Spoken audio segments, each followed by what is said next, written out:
வணக்கம். ஸ்ரீ சிவசூர்யா ஜோதிட வித்யாலயம் வழங்கும் காலச்சக்கரம். நான் சிவசூர்யா செந்தில்குமார், கோவில் நகரம், கும்பகோணத்திலிருந்து. நாம் தொடர்ந்து நட்சத்திர அதிபதியையும் அதற்கான கோவிலையும் பார்த்துட்டு வரோம். அதே போல் அதாவது ஜென்ம நட்சத்திரத்துக்கான பரிகார கோவிலையும் பார்த்துக்கிட்டு வரோம். நட்சத்திர அதிபதியின் கோவில் வேறு, ஜென்ம நட்சத்திர பரிகார கோவில் வேறு. ஆகையினால இது ரெண்டையும் நீங்கள் போட்டு குழப்பிக்க வேணாம். நீங்கள் பதிவிலே பார்த்தா தெரியும். ஒரு கிரகத்துக்கு 3 நட்சத்திரம் இருக்கும். இந்த 3 நட்சத்திரத்தையும் ஒன்று சேர்த்து தான் அந்த நட்சத்திரத்தின் அதிபதிக்கான கோவிலை பதிவில் சொல்லியிருப்பேன். இதே போல் நட்சத்திரம் அப்படிங்கிறது உங்களுடைய ஜென்ம நட்சத்திரத்துக்கான கோவிலை இன்னொரு பதிவில் சொல்லியிருப்பேன். ஆகையினால் நீங்கள் ஒவ்வொரு பதிவையும் கவனமாகவும் சிரத்தையோடும் பாருங்கள். அந்த வகையில் நம்ம இந்த பதிவில் பார்க்க இருப்பது ரோகிணி நட்சத்திரம். இப்போது இந்த ரோகிணி நட்சத்திரமானது சந்திரனின் நட்சத்திரமாகும்.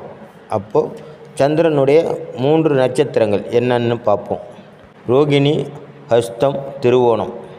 இந்த 3 நட்சத்திரமே சந்திர பகவானுடைய நட்சத்திரம். ரோகிணி நட்சத்திரமானது முழுமையாக, அதாவது 1ஆம் பாதம், 2ஆம் பாதம், 3ஆம் பாதம், 4ஆம் பாதம், இந்த 4 பாதமுமே ரிஷபராசி மண்டலத்தில் வந்துடும். ஹஸ்த நட்சத்திரம் 1ஆம் பாதம், 2ஆம் பாதம், 3ஆம் பாதம், 4ஆம் பாதம், இந்த 4 பாதமுமே கன்னிராசி மண்டலத்தில் வந்துடும். திருவோணம் 1, 2, 3, 4ஆம் பாதம் 4 பாதமுமே மகர ராசி மண்டலத்தில் வந்துடும்.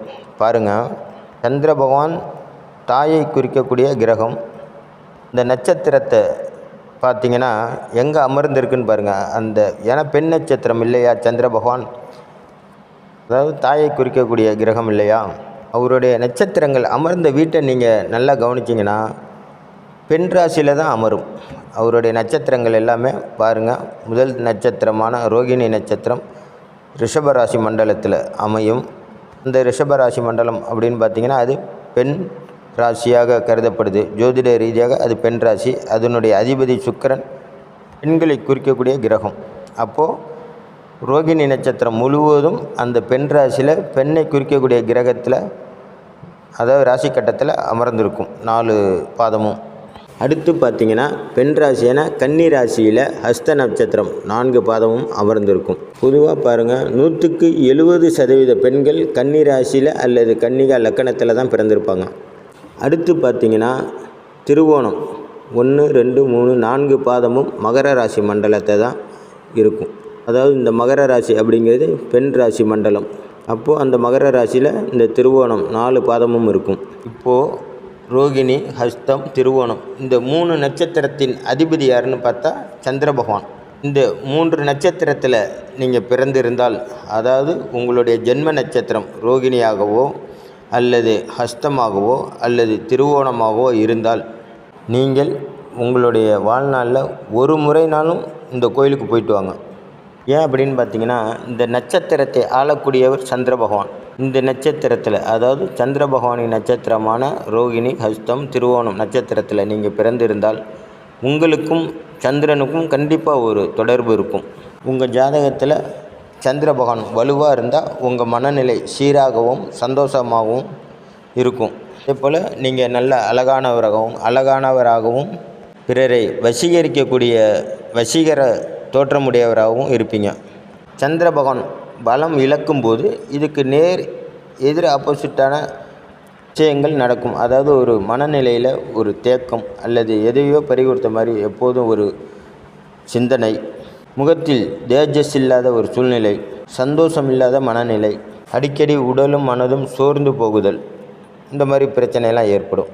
அப்போது உங்கள் நட்சத்திரத்தின் அதிபதியை நீங்கள் ஒரு முறைனாலும் உங்கள் ஜென்ம நட்சத்திரம் வரும்போது, அதாவது உங்களுடைய நட்சத்திரம் ரோகிணியாக இருந்தால் ரோகிணி நட்சத்திரம் வரும்போது, உங்களுடைய ஜென்ம நட்சத்திரம் ஹஸ்தமாக இருந்தால் ஹஸ்த நட்சத்திரம் வரும்போது, உங்களுடைய ஜென்ம நட்சத்திரம் திருவோணமாக இருந்தால் திருவோணம் நட்சத்திரம் வரும்போது, நவகிரக ஸ்தலம்னு சொல்லக்கூடிய திங்களூரில் உள்ள ஸ்ரீ சந்திர பகவானை போய் தரிசனம் பண்ணிட்டு வாங்க.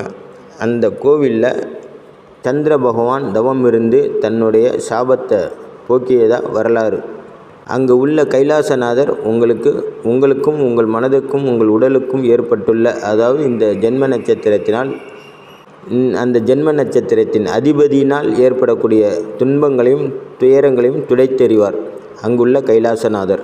உங்களுக்கு எந்த திசாபுத்தி நடந்தாலும் இந்த கோவிலுக்கு நீங்கள் உங்கள் ஜென்ம நட்சத்திரத்தை அன்னைக்கு ஒரு முறை போயிட்டு கைலாசநாதருக்கு ஒரு மாலை வாங்கி போட்டு உங்கள் பேரில் ஒரு அர்ச்சனை பண்ணுங்கள்.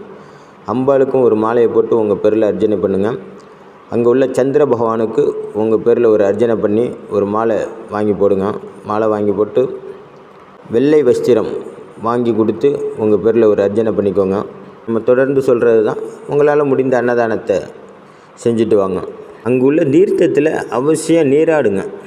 எப்படியா இருந்தாலும் உங்களுக்கு சந்திர பகவான் இந்த ரோகிணி நட்சத்திரத்துலேயோ ஹஸ்த நட்சத்திரத்துலேயோ திருவோணம் நட்சத்திரத்துலேயோ பயணிக்கும்போது தான் நீங்கள் பிறந்திருப்பீங்க. அப்படிங்கும்போது உங்களுக்கு இளம் வயதிலே சந்திர திசை துவங்கி இருக்கும். ஆகையினால் உங்களால் போக முடியலனாலும் இந்த பதிவை பார்க்கக்கூடிய பெற்றோர்கள் குழந்தை அழைச்சிட்டு போயிட்டு வாங்க. இதன் பலன் என்னான்னு பார்த்தீங்கன்னா, தாய்க்கும் ஜாதகருக்கும் உள்ள ஒரு தேவையில்லாத மனக்கசப்பும் இடைவெளியும் குறையும்.